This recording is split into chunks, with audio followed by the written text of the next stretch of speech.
ಧರಣಿ ಮಂಡಲ ಮಧ್ಯದೊಳಗೆ ಭರತ ಖಂಡದ ದೆಹಲಿಯೊಳಗೆ ಇರುವರು ಮೋದಿ ಹೆಸರಿನ ಒಬ್ಬರು ಮಹನೀಯರು. ಇರುವರು ಮೋದಿ ಹೆಸರಿನ ಒಬ್ಬರು ಮಹನೀಯರು.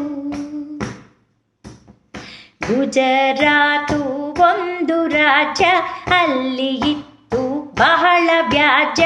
ಗುಡಿಸಿ ತೆಗೆದರು ಎಲ್ಲ ತ್ಯಾಜ್ಯ, ಆಗಿ ಮೋದಿ ಅಗ್ರಜ. ಅಲ್ಲಿ ಮಾಡಿದ ಪ್ರಗತಿ ಕಂಡು ರಾಜಧಾನಿಗೆ ಕರೆದು ತಂದು ದೇಶವನ್ನು ನಡೆಸು ಎಂದು ಅವರ ಕೈಗೆ ಕೊಟ್ಟರು. ಅಮಿತ ಬಾರೋ ಗೋಯಲ್ ಬಾರೋ, ರಾಜನಾಥ ಸಿಂಗು ಬಾರೋ, ನಿತಿನ್ ಗಡ್ಕರಿ ನೀನು ಬಾರೆಂದು ಕರೆದು ಮಂತ್ರಿಯ ಮಾಡಿದರು. ಮೋದಿ ಕರೆದ ದನಿಯ ಕೇಳಿ ಶಂಕರ್ ವೈಷ್ಣವ್ ಜೋಶಿ ಸೇರಿ ನಿರ್ಮಲಾ ಸ್ಮೃತಿ ಸಹಿತವಾದ ಮಂತ್ರಿ ಮಂಡಲವಾಯಿತು. ಶುರುವು ದೇಶದ ಶುದ್ಧೀಕರಣ, ಕಪ್ಪು ಹಣದ ಅಮಾನೀಕರಣ. ಕಾಶ್ಮೀರವಾಯಿತು ನವೀಕರಣ, ಭ್ರಷ್ಟಾಚಾರಿಗಳ್ ಭಣ ಭಣ. ಶುರುವು ದೇಶದ ಶುದ್ಧೀಕರಣ, ಕಪ್ಪು ಹಣದ ಅಮಾನೀಕರಣ. ಕಾಶ್ಮೀರವಾಯಿತು ನವೀಕರಣ, ಭ್ರಷ್ಟಾಚಾರಿಗಳ್ ಭಣ ಭಣ. ಭ್ರಷ್ಟಾಚಾರಿಗಳ್ ಭಣ ಭಣ. ಕಟ್ಟುತಿಹರು ರಾಮ ಮಂದಿರ ಬಾಲರಾಮ, ಅಲ್ಲಿ ಬಂದಿಹ ಇಣುಕಿ ನೋಡುವ ತೆರದಿ ಚಂದಿರ. ಆಯ್ತು ಆಲಯಗಳ್ ಸುಂದರ, ಧನ್ಯಗೊಳಿಸಿಹ ಭಕ್ತರ.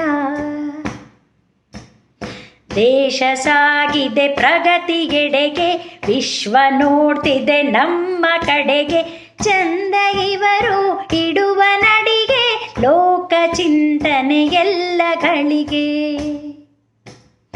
ದುಡಿವರಿವರು ಹಗಲು ಇರುಳು, ನಾಡ ಜನತೆಗೆ ನೀಡೆ ನೆರಳು. ಕಾಯವೆಲ್ಲ ಇವರ್ಗೆ ಕರುಳು, ಮನವು ಮಾಗಿದ ಹಣ್ಣು ತಿರುಳು. ಸೇವೆಗಾಗಿಯೇ ಇರುವ ಜೀವ, ಕೊಡಲು ಒಲ್ಲರು ಯಾರ್ಗೂ ನೋವ. ಮಗುವಿನಂತೆ ಮೃದು ಸ್ವಭಾವ, ನಂಬಿ ನಡೆವರು ದೈವವ. ಮಗುವಿನಂತೆ ಮೃದು ಸ್ವಭಾವ, ನಂಬಿ ನಡೆವರು ದೈವವ. ಇವರ ಕೆಲಸ ಕಾರ್ಯ ಮೆಚ್ಚಿ, ಮತವ ನೀವರ ಬಳಗ ಹೆಚ್ಚಿ. ಮತ್ತೆ ಮತ್ತೆ ಮೋದಿ ಎಂದು ಕೂಗಿ ಹೇಳುತ್ತಲಿರುವರು. ಮತ್ತೆ ಮತ್ತೆ ಮೋದಿ ಎಂದು ಕೂಗಿ ಹೇಳುತ್ತಲಿರುವರು. ಇವರ ಕೆಲಸ ಕಾರ್ಯ ಮೆಚ್ಚಿ, ಮತವ ನೀವರ ಬಳಗ ಹೆಚ್ಚಿ. ಮತ್ತೆ ಮತ್ತೆ ಮೋದಿ ಎಂದು ಕೂಗಿ ಹೇಳುತ್ತಲಿರುವರು. ಮತ್ತೆ ಮತ್ತೆ ಮೋದಿ ಎಂದು ಕೂಗಿ ಹೇಳುತ್ತಲಿರುವರು.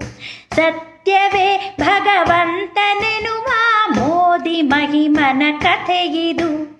ಸತ್ಯವೇ ಭಗವಂತನೆನುವ ಮೋದಿ ಮಹಿಮನ ಕಥೆಯಿದು. ಮೋದಿ ಮಹಿಮನ ಕಥೆಯಿದು. ಮೋದಿ ಮಹಿಮನ ಕಥೆಯಿದು.